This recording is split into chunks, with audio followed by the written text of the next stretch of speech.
Ces derniers temps, je me sens assez mal à l'aise avec la personne que je deviens juste pour survivre socialement. Cela m'a conduit vers cette aventure vouée à l'échec qui consiste à essayer d'être fondamentalement bon dans un monde qui punit la gentillesse authentique. Alors, pour comprendre pourquoi je me sens moralement épuisé, je me suis lancé dans la lecture de l'Idiot de Dostoïevski. Ce que j'y ai trouvé est un diagnostic brutal, expliquant pourquoi les personnes véritablement bonnes ne survivent pas au contact de la réalité. En 1868, Dostoïevski a créé une expérience littéraire troublante. Il a placé un homme incapable de malice au milieu de la haute société russe pour voir ce qui se passerait. Je vous donne la fin. Le monde l'a complètement détruit. Et cela explique peut-être pourquoi vous vous sentez si fatigué d'essayer d'être quelqu'un de bien. Dostoïevski avait un projet littéraire audacieux et presque impossible. Il voulait créer ce qu'il appelait un homme positivement bon. Pas un saint de vitrail abstrait de la réalité humaine. Pas un personnage de parabole morale qui n'existe que pour illustrer une leçon édifiante, mais un véritable être humain fonctionnant dans le monde concret, avec une gentillesse authentique comme trait de personnalité centrale et irrévocable. Le prince Lev Nikolaïevitch Mishkin retourne en Russie après des années d'internement dans un sanatorium suisse pour soigner une épilepsie sévère. Il n'a jamais appris à se constituer un réseau. Il ne maîtrise pas les jeux sociaux que nous apprenons dans l'enfance, qui consistent à calculer les avantages dans chaque interaction. Pour nous, c'est automatique.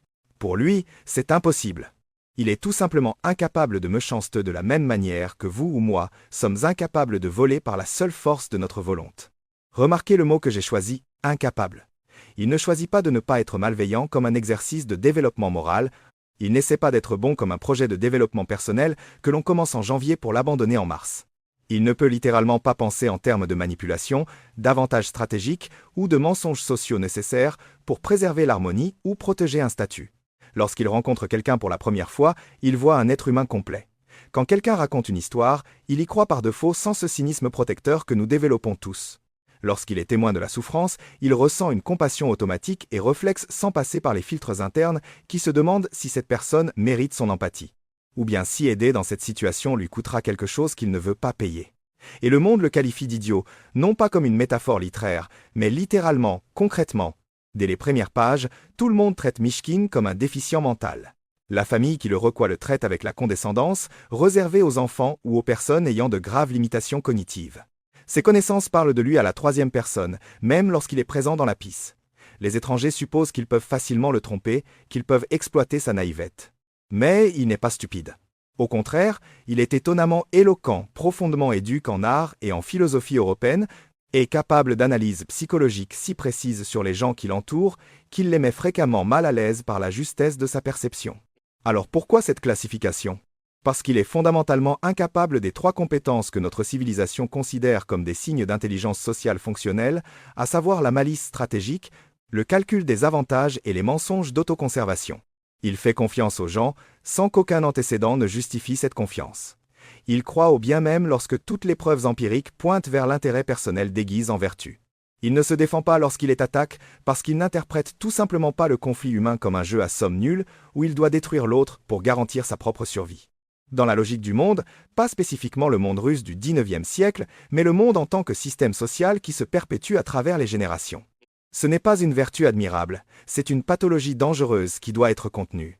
Le sociologue français Émile Durkheim développera des décennies plus tard le concept de faits sociaux, des modèles de comportement qui existent indépendamment des individus et exercent une coercition sur nous. Mishkin est incapable d'obéir aux faits sociaux de base, tels que le mensonge nécessaire, le calcul protecteur et la cruauté stratégique. C'est pourquoi il doit être classé comme malade. Dostoïevski nous force à affronter une vérité que nous préférions garder implicite. Nous avons construit une société entière où la gentillesse spontanée et authentique, sans calcul de retour, doit être reclassée comme maladie mentale afin que nous puissions continuer à prétendre être bons, tout en agissant avec une cruauté calculée au nom du réalisme, de la prudence et de la protection de nos intérêts et de ceux de nos proches.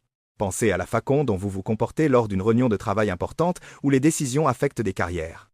Vous êtes d'accord avec des idées que vous trouvez discutables parce qu'un désaccord public créerait des frictions inutiles et vous ferait passer pour quelqu'un de difficile à gérer.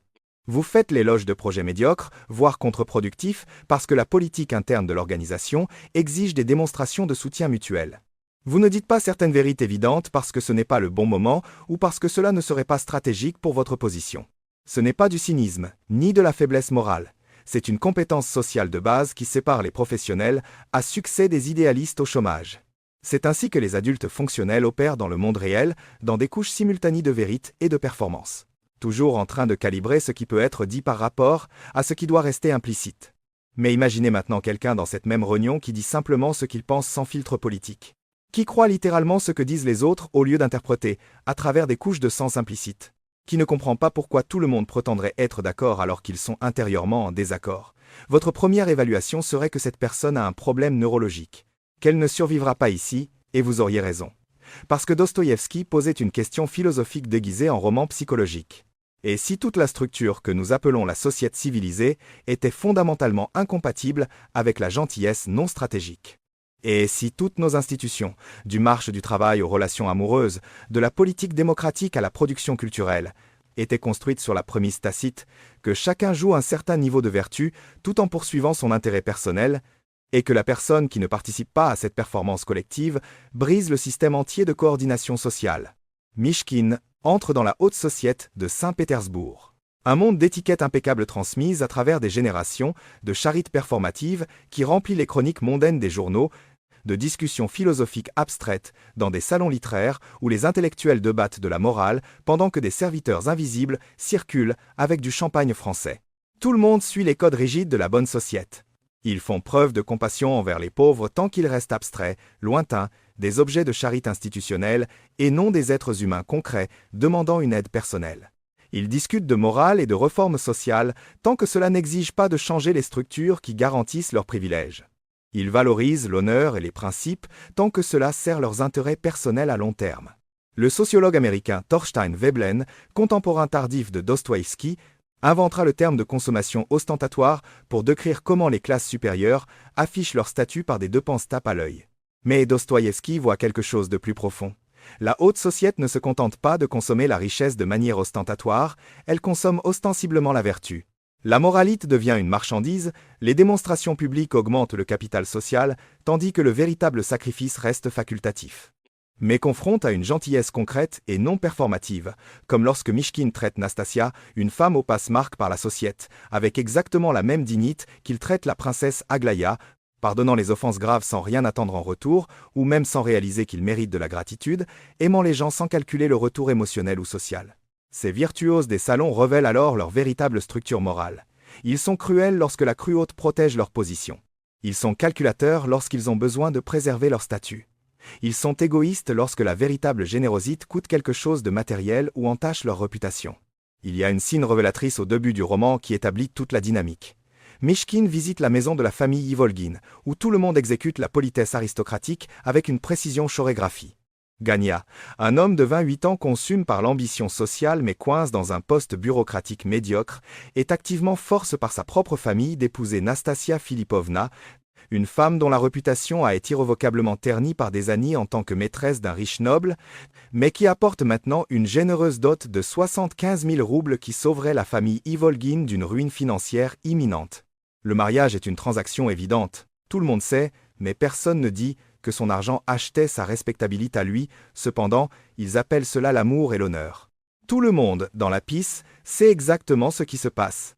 Tout le monde comprend que Gania est littéralement vendu par sa famille et que Nastasia achète l'accès à une respectabilité sociale que son argent seul ne peut garantir. Et tout le monde accepte cette hypocrisie comme la réalité de la vie, comme un pragmatisme nécessaire, comme la façon dont le monde fonctionne pour les personnes matures. Mishkin, lui, voit simplement. Il voit la souffrance de Gania qui est vendue par la famille même qui devrait le protéger. Il voit l'humiliation de Nastasia réduite à une marchandise avec une valeur marchande spécifique. Il reconnaît simplement l'évidence que tout le monde fait semblant de ne pas voir. Cela le rend immédiatement dangereux. Cela détruit le système de signification partagée qui permet à cette piste de fonctionner, car la société des virtuoses de l'hypocrisie fonctionne sur un accord tacite sophistique qui a rarement besoin d'être verbalisé. Tout le monde sait que tout le monde fait semblant à des degrés divers. Mais personne ne peut pointer explicitement cette performance collective sans détruire le tissu social lui-même. C'est comme la magie de scène, cela ne fonctionne que tant que tout le monde accepte collectivement de ne pas mentionner les astuces évidentes. La personne qui brise ce silence coordonne, non pas par une rébellion calculée, non pas par désir d'exposer l'hypocrisie, mais par une incapacité neurologique littérale à participer au mensonge partage, détruit le contrat social invisible qui permet à la cruauté systémique de continuer à fonctionner en douceur avec une conscience collective propre. Le philosophe écossais David Hume affirmait au XVIIIe siècle que la société fonctionne non pas par un accord rationnel, mais par des conventions tacites qui émergent organiquement. Dostoïevski va plus loin. La convention tacite la plus fondamentale de toute société fonctionnelle est la performance coordonnée de la vertu sans l'exigence d'une vertu réelle. Mishkin ne comprend pas cette règle de base, c'est pourquoi il est aussi dangereux que quelqu'un qui ne comprend pas qu'il ne faut pas mentionner que l'empereur est nu. Nastasia Filipovna est peut être la création la plus psychologiquement dévastatrice de Dostoïevski. Son histoire est trop commune pour être rejetée comme une exception tragique. Elle a été adoptée très jeune par Afanassi Ivanovitch Totsky, un riche noble qui, sous prétexte de l'éduquer aux arts et aux langues européennes, l'a préparée en réalité à être exploitée lorsqu'elle atteindrait la maturité. Ce qui commence comme une tutelle se termine en abus de pouvoir. Lorsque le roman commence, elle porte la marque sociale indélébile de la femme déchue, une étiquette que la société attribue mais ne retire jamais. Les hommes de la haute société la désirent sexuellement avec une intensité proportionnelle, à sa beauté exceptionnelle, tout en la méprisant moralement pour exactement la même raison. Elle représente l'interdit qu'ils peuvent consommer sans conséquences sociales pour eux-mêmes. Les femmes de l'élite l'excluent des cercles respectables, tout en enviant secrètement l'attention masculine qu'elle monopolise. Elle existe dans des limbes sociaux parfaitement calibres. Trop belle pour être ignorée, trop souillée pour être acceptée comme une égale. Trop riche pour être complètement rejetée, mais pas assez respectable pour une véritable intégration. Tout le monde la veut d'une manière ou d'une autre, que ce soit comme objet sexuel, comme trophée, comme scandale intéressant ou comme projet de rédemption. Mais personne ne la respecte en tant qu'agent moral complet, personne à l'exception de Mishkin. Il la voit pour la première fois sur une photographie et reconnaît immédiatement non pas la beauté que tout le monde commente, mais la souffrance que personne ne mentionne. Lorsqu'ils se rencontrent enfin, il lui parle comme si elle était un être humain complet, ni un objet de désir, ni un cas de charité, ni un scandale social, juste une personne qui a subi des injustices et mérite d'être vue dans sa dignité fondamentale. Et cet amour pur lui est absolument insupportable. Voici le paradoxe que Dostoïevski a compris et que les thérapeutes mettent des années à expliquer à leurs patients. Les personnes profondément blessées développent une tolérance à la douleur, mais elles ne développent pas la capacité de recevoir un amour sain. Nastasia a été tellement corrompue par des interactions où tout le monde attendait quelque chose d'elle, du sexe, un statut, un scandale, qu'un amour désintéresse lui semble étranger, menaçant, impossible à croire. Lorsque Mishkin lui dit qu'il l'aime de manière inconditionnelle, elle l'interprète en se disant qu'il est trop naïf pour voir qui elle est vraiment. Lorsqu'il lui propose un mariage égalitaire, elle pense qu'il a pitié d'elle et que c'est humiliant. Lorsqu'il pardonne sa cruauté, elle en conclut qu'il est trop faible pour vraiment lui faire face. Elle n'a littéralement pas de catégorie mentale pour traiter un amour qui ne réclame aucun prix. Alors, elle s'enfuit encore et encore. Elle choisit Rogojin, un homme qui la désire avec une passion malade, obsessionnelle et possessive. Un homme qu'elle sait dangereux. Et ce danger est réconfortant parce qu'il a du sens pour elle. La passion destructrice est le langage que le monde lui a appris. L'amour rédempteur est une langue étrangère qu'elle n'apprendra jamais à parler. Si vous avez plus de 40 ans, vous avez probablement été témoin de cette tragédie. Vous avez connu quelqu'un, ou peut-être étiez-vous cette personne, incapable d'accepter un amour sain. Des personnes qui sabotent des relations fonctionnelles parce que l'absence de drame leur semble ennuyeuse. Qui interprètent la gentillesse comme une faiblesse, les partenaires stables comme ennuyeux, l'affection constante comme un piège. Ils ne sont pas stupides, ils ont été entraînés, expérience après expérience, à se méfier de tout ce qui ne fait pas mal. La société l'a corrompue si complètement qu'elle ne peut plus recevoir la seule chose qui pourrait la sauver. Et ensuite, elle la condamne pour ne pas avoir réussi à être sauvée. La présence de Mishkin dans la haute société fonctionne comme un réactif chimique qui révèle la véritable composition morale de chaque personne. La famille Epanchine représentait le sommet de la pyramide sociale. Des généraux, des connexions impériales, une éducation européenne, une philanthropie bien documentée. Ils sont, selon toutes les normes publiques, de bonnes personnes. Lorsque Aglaya, la plus jeune fille, s'intéresse à Mishkin, la famille le tolère. Il est prince après tout, même s'il est appauvri et excentrique, il y a un pédigree, il y a un titre, ils peuvent s'en accommoder. Les conversations familiales tournent autour de la façon de domestiquer ses excentricités, de le rendre présentable, de le transformer en un mari convenable. Mais lorsque Mishkin démontre une véritable intention d'aider Nastasia, de la traiter en égale, de la considérer comme digne d'une défense publique, la véritable moralité des Épanchines émerge. Ils le détruisent socialement. Ils mobilisent l'ensemble du réseau de commérages aristocratiques pour s'assurer qu'il soit perçu comme inadéquat, instable, dangereux pour la réputation de la famille. Et ils font tout cela en se sentant vertueux, en protégeant leur fille innocente de l'homme qui ne comprend pas les réalités sociales. Dostoïevski expose toute la mécanique. La violence des vertueux est toujours exécutée au nom de valeurs élevées. Ils ne font pas de mal par plaisir, ils font du mal par devoir moral. Et c'est la violence contre laquelle il n'y a pas de défense, car elle se déguise en protection, en prudence, en amour. Mishkin possède un don terrible, il voit les gens souffrir même lorsqu'ils construisent des façades pour le cacher. Gania feint une ambition confiante, mais Mishkin voit le jeune homme terrifié par sa propre médiocrité. Nastasia joue l'indifférence cynique, mais Mishkin voit la femme détruite par des années d'objectification. Rogojin affiche une passion possessive, mais Mishkin voit l'homme consumé par une obsession qu'il ne comprend même pas lui-même.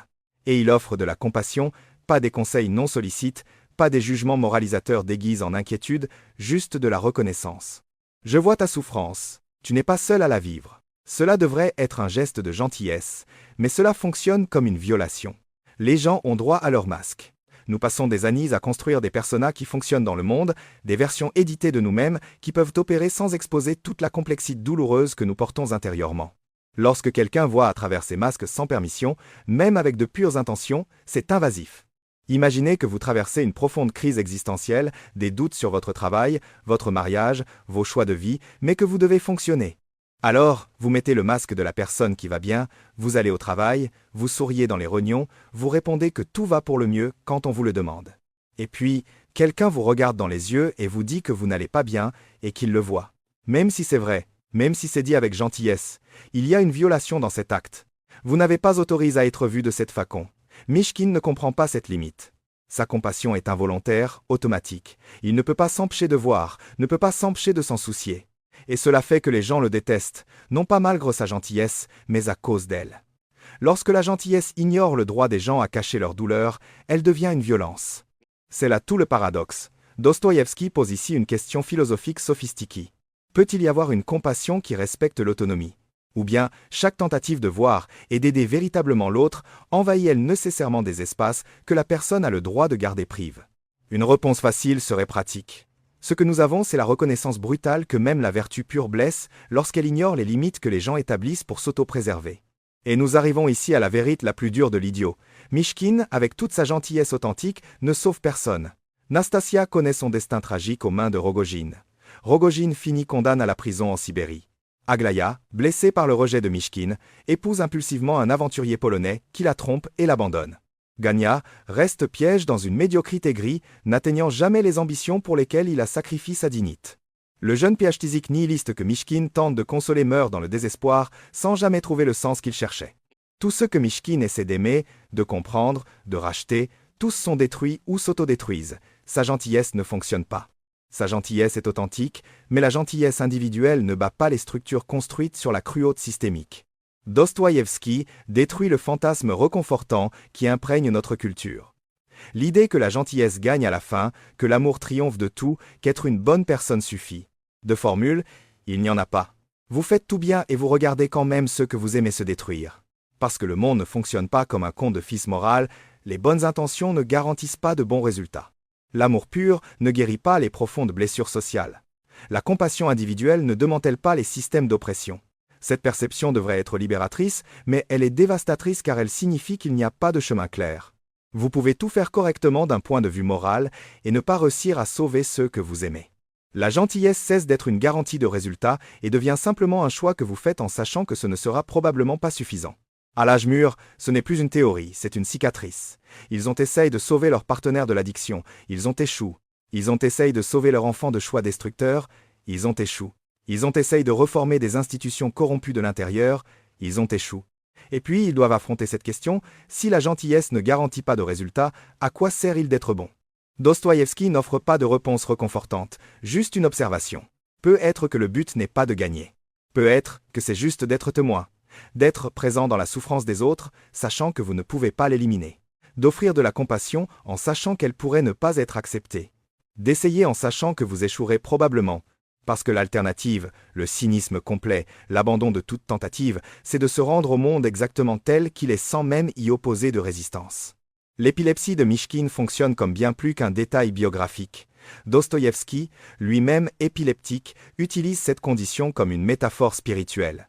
Pendant les crises, dans les secondes précédant la convulsion, Mishkin vit ce qu'il décrit comme une illumination transcendante, des moments de compréhension absolue où tout prend sens, où l'amour universel est tangible, où la séparation entre lui et le reste de l'existence se dissout dans une pure unité. Il déclare que pour ce moment, il donnerait sa vie entière, et il ajoute immédiatement que ce n'est peut être qu'un symptôme de la maladie. Il ne sait pas s'il s'agit de véritables expériences mystiques ou juste d'une activité électrique anormale dans son cerveau. Et Dostoïevski ne résout volontairement pas cette ambiguïté, car la question n'est pas de savoir si les expériences sont réelles au sens objectif. La question, c'est le coût. Pour atteindre ces moments de clarté transcendante, Mishkin paie par des convulsions, des pertes de conscience et la détérioration progressive de ses capacités cognitives. Pour faire l'expérience de la gentillesse et de l'amour dans leur forme absolue, il doit sortir de la réalité fonctionnelle. La sainteté et la santé mentale sont incompatibles. Pensez à toute personne que vous connaissez qui vit selon des principes moraux radicaux. Les militants qui consacrent leur vie à des causes au détriment de leur propre santé financière et mentale. Les religieux contemplatifs qui abandonnent l'ambition mondaine. Les artistes qui choisissent l'intégrité créative plutôt que le succès commercial. Il y a toujours un coût, toujours. Vous ne pouvez pas maintenir une pureté morale absolue et avoir en même temps une vie confortable, une carrière florissante et une stabilité sociale. Les exigences sont contradictoires. La société le reconnaît tacitement lorsqu'elle classe ces personnes comme extrémistes, idéalistes, peu pragmatiques. Nous les admirons de loin mais ne les imitons pas de près car nous comprenons instinctivement que vivre selon une gentillesse radicale exige de sacrifier sa fonctionnalité sociale. Et la plupart d'entre nous, à juste titre, ne sommes pas prêts à faire ce sacrifice. Dostoïevski ne romantise pas la folie, il diagnostique une incompatibilité fondamentale. Le monde tel qu'il est actuellement structuré n'accommode pas les personnes qui vivent une gentillesse absolue. Ils doivent être domestiques, marginalisés ou détruits pour que le système continue de fonctionner. Et appeler cela une maladie est juste le moyen que la société trouve pour pathologiser ce qu'elle ne peut assimiler. Un jeune homme de 19 ans se meurt de la tuberculose. Il écrit son explication essentielle, un manifeste nihiliste soutenant que dans un univers sans Dieu, sans but transcendant, où tout le monde meurt et est oublié, la vie est absurde. La gentillesse est une illusion, la moralité est une construction sociale arbitraire, rien n'a d'importance. Il lit cela à Mishkin en s'attendant à une refutation, un argument théologique, une consolation philosophique facile. Mais Mishkin écoute simplement. Il ne débat pas, n'essaye pas de convertir, ne propose pas de platitude du genre tout arrive pour une raison. Il reconnaît simplement que sa souffrance est réelle. Que son désespoir a du sens compte tenu de ce qu'il vit. Il ne prétend pas avoir de réponses qui élimineront sa douleur. Cette scène montre la différence entre la gentillesse performative et la gentillesse authentique. La gentillesse performative aurait besoin de gagner, de le convaincre qu'il a tort, de le sauver du nihilisme, d'avoir le dernier mot philosophique. La gentillesse authentique se contente d'être témoin. Elle s'assoit avec la personne dans son désespoir sans essayer de le contrôler, sans essayer de le transformer en une leçon édifiante, sans avoir besoin que cela se termine bien. C'est une gentillesse qui tolère l'ambiguïté. Qui peut regarder l'abîme, la possibilité réelle que la souffrance n'ait aucun sens, qu'il n'y ait pas de justice cosmique, que parfois les bonnes personnes souffrent et meurent sans rédemption, et malgré tout, choisir la compassion. Non pas parce que la compassion change la réalité de la souffrance, mais parce que c'est la seule réponse humaine possible face à elle. Il tente un acte désespéré après sa lecture et show. Il passe les mois suivants jusqu'à sa mort naturelle à être soigné par Mishkin, qui ne mentionne jamais le texte nihiliste, n'essaie jamais d'argumenter contre lui, mais offre simplement sa présence. Il meurt sans conversion, sans fin heureuse. La leçon morale, si elle existe, reste opaque. Il y a juste deux êtres humains partageant brièvement un espace avant que l'un d'eux ne cesse d'exister. Dostoïevski savait quelque chose que la culture contemporaine du développement personnel oublie. Certaines formes de gentillesse ne produisent pas de résultats mesurables. Elles ne changent pas les comportements, ne sauvent pas de vie, ne résolvent pas de problèmes. Elles existent simplement comme des actes en soi, sans autre but que d'être accomplis. Peut-être que c'est suffisant, ou peut-être pas, il n'y a aucune certitude.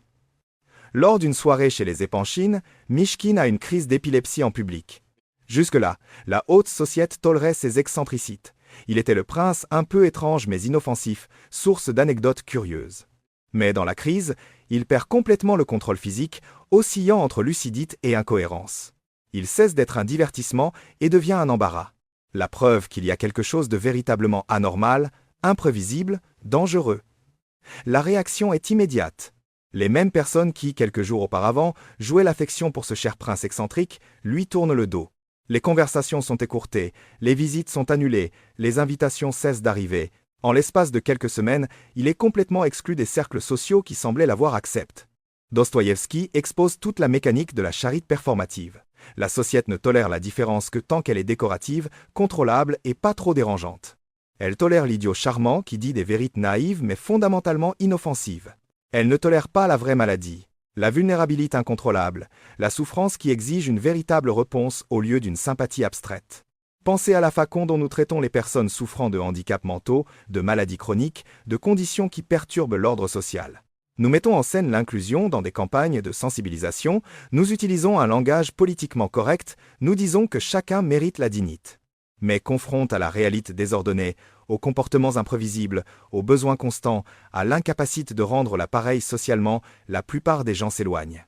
Parce que la compassion d'Instagram ne coûte rien. La compassion qui exige de réels sacrifices de temps, de confort et de commodité est trop chère à payer pour la plupart. Les épanchines ne se sentent pas cruels en abandonnant Mishkin, ils se sentent prudents.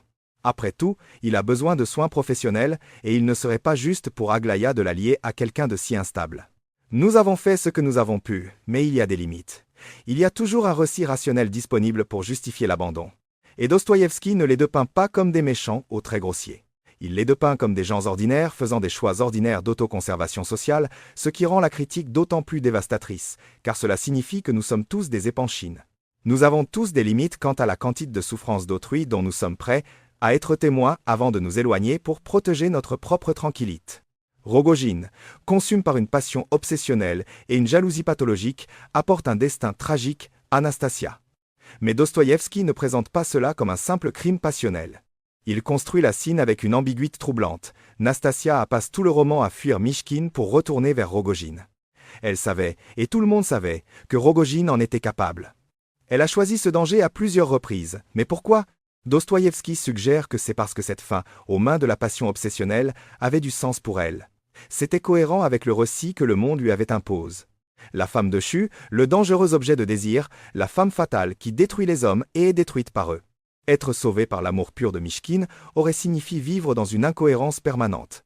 Cela aurait été se réveiller chaque jour sans croire qu'elle méritait cet amour. Attendre le moment où il réaliserait qui elle était vraiment et l'abandonnerait. L'anxiété de cette attente aurait été pire que la fin elle-même. Alors elle choisit ce chemin, pas activement, elle ne se suicide pas, mais passivement. Elle se met à plusieurs reprises dans une situation où une issue violente est un résultat probable.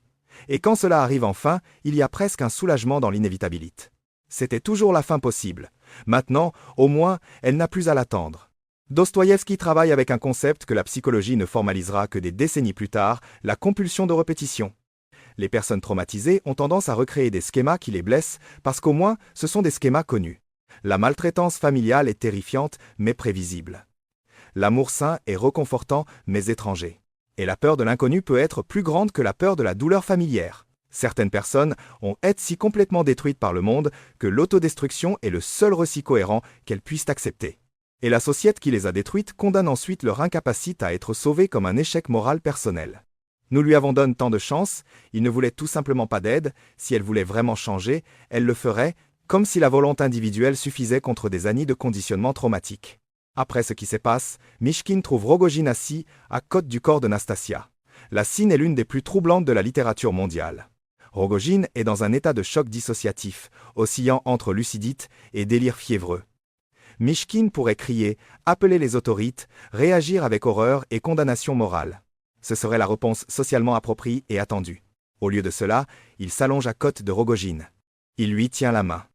Il passe la nuit entière là, à consoler l'homme qui vient d'ôter la vie de la femme qu'ils aimaient tous les deux. Pas de manière performative, il n'y a pas de public. Il n'y a pas de témoin qui pourrait admirer sa magnanimité. Juste deux hommes dans le noir, l'un tremblant de fièvre et de culpabilité, l'autre offrant une présence silencieuse. Dostoïevski force le lecteur à se confronter à cette question, est-ce de la gentillesse ou de la folie, de la compassion authentique ou l'absence de frontières morales saines? La question reste sans réponse parce que peut être qu'il n'y a pas de réponse. Peut-être que la véritable compassion ressemble toujours à de la folie pour ceux qui vivent dans les catégories morales normales du bien contre le mal, de la victime contre le coupable, de qui mérite l'empathie contre qui mérite la punition. Mishkin reconnaît en Rogojine non pas un monstre moral, mais un être humain consume par des forces psychologiques qu'il ne contrôlait pas complètement lui-même. La passion obsessionnelle transformée en possession. la jalousie transformée en paranoïa, la peur de la perte transformée en violence préventive. Rogojin ne s'est pas réveillé un jour en décidant rationnellement de devenir cela. Il a été emporté par un courant émotionnel de plus en plus fort au point où la seule issue que son cerveau consume pouvait traiter était l'élimination de la source de sa torture. Cela ne rend pas l'acte acceptable, cela n'élimine pas la responsabilité morale, mais cela ajoute des couches de compréhension qui vont au-delà d'une condamnation simpliste. Et Mishkin, incapable de penser en catégories binaires, reconnaît simplement que cela pourrait être lui dans d'autres circonstances. Nous portons tous des abîmes intérieurs. La différence entre vous et moi n'est pas que je suis bon et que vous êtes mauvais. C'est que des facteurs qu'aucun de nous ne contrôlait complètement nous ont conduit à différentes manifestations de notre potentiel humain de destruction. C'est la compassion qui terrifie la société des vertueux, car elle dissout les frontières qui nous permettent de nous sentir en sécurité dans notre propre bonté. Si même ceux qui ont commis le pire méritent de la compassion, si même les crimes les plus graves peuvent être compris comme le résultat de circonstances humaines complexes, alors personne n'est en sécurité dans la catégorie de la bonne personne qui ne ferait jamais une telle chose. Nous sommes tous capables de tout sous une pression suffisante. Et reconnaître cela est trop terrible à supporter pour la plupart des gens. Dans la fin dévastatrice, Mishkin regresse complètement. Il perd la capacité de parler de manière cohérente, ne reconnaît plus les visages familiers et devient catatonique. Il les ramène au sanatorium suisse d'où il venait. La tentative de vivre une gentillesse absolue dans le monde réel l'a totalement détruit. Il n'est pas mort physiquement, mais a cessé d'exister en tant que personne fonctionnelle. Dostoïevski n'offre aucune rédemption. Il n'y a pas d'épilogue où nous découvrons que la gentillesse de Mishkin a planté des graines qui ont fini par fleurir. Il n'y a pas de personnages secondaires qui ont appris de lui et sont devenus meilleurs. Tout le monde continue sa vie médiocre ou tragique et Mishkin disparaît simplement de l'histoire, oublie. Le message est que la gentillesse absolue et l'existence fonctionnelle dans le monde sont incompatibles.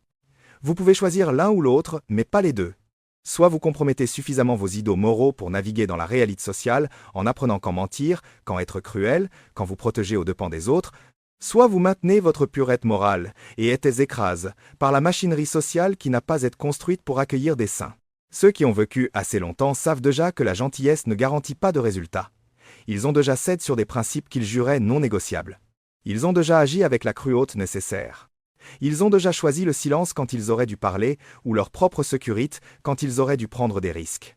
Ils ne sont pas faibles, ils ont appris au cours d'années douloureuses que la pureté morale a un prix que la plupart ne peuvent payer.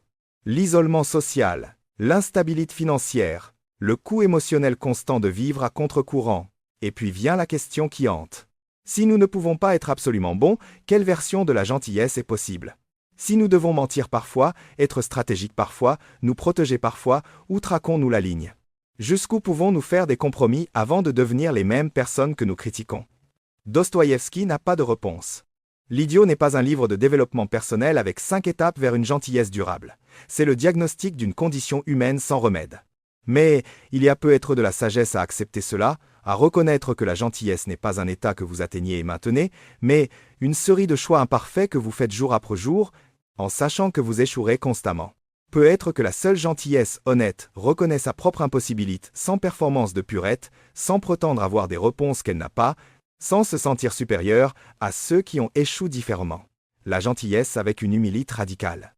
Vous êtes également capable de cruauté, produit de force que vous n'avez pas choisi, naviguant dans un système où la gentillesse absolue ne survit pas.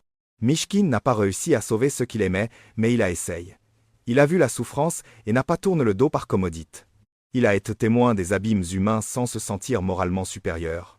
Il a offert de la compassion en sachant que ce ne serait probablement pas suffisant. Et peut-être que dans un monde où la gentillesse absolue est impossible, cette tentative imparfaite est l'intégrité maximale que nous pouvons honnêtement revendiquer. La question n'est pas de savoir comment être parfaitement bon. C'est de savoir comment continuer à essayer d'être un minimum de 100, sachant que le monde ne le récompense pas, sachant que vous échouerez, sachant que cela ne fera peut-être aucune différence. Et la seule réponse honnête est que vous ne savez pas si cela en vaut la peine. Vous savez juste que l'alternative, le cynisme complet, l'abandon de la tentative, rend le monde un peu pire. Alors vous continuez, non pas parce que cela garantit des résultats, mais parce que c'est le seul geste de résistance contre la cruauté systémique que vous puissiez faire. Dostoïevski termine l'idiot sans résoudre ses contradictions. Mishkin est détruit, Nastasia est morte, Rogojin est condamné, et tous les autres continuent leur vie mesquine. Et pourtant, le roman existe. Pourtant, des générations de lecteurs ont traversé ces pages et en sont ressorties différentes. Non pas parce qu'ils ont appris à être bons, mais parce qu'ils ont été force de constater que la véritable gentillesse est infiniment plus complexe et dangereuse que ne le suggèrent les récits réconfortants. C'est peut être ce que fait la littérature lorsqu'elle est faite honnêtement. Elle n'offre pas de solution, mais approfondit la compréhension du problème. Elle ne donne pas de réponse sur la façon de vivre, mais montre pourquoi bien vivre est si brutalement difficile. Et dans cette reconnaissance partagée de notre insuffisance morale collective, il y a peut-être quelque chose qui ressemble à une véritable compassion. Non pas parce que nous croyons être bons, mais parce que nous reconnaissons que nous sommes tous également perdus. Dostoïevski ne nous laisse pas une réponse, il nous laisse une blessure. Et c'est peut-être dans cette blessure, et non dans une quelconque certitude, que l'on peut trouver une véritable humanité. Si vous êtes arrivé jusqu'ici, vous avez probablement déjà compris. Il n'y a pas de personne parfaitement bonne. Il n'y a que des gens qui continuent d'essayer malgré le fait qu'ils savent qu'ils vont échouer. Dostoïevski n'a pas écrit un manuel de gentillesse. Il a écrit l'autopsie expliquant pourquoi la gentillesse authentique ne survit pas au contact de la réalité. Et peut-être que nous avons plus besoin de ce diagnostic que de faux espoirs.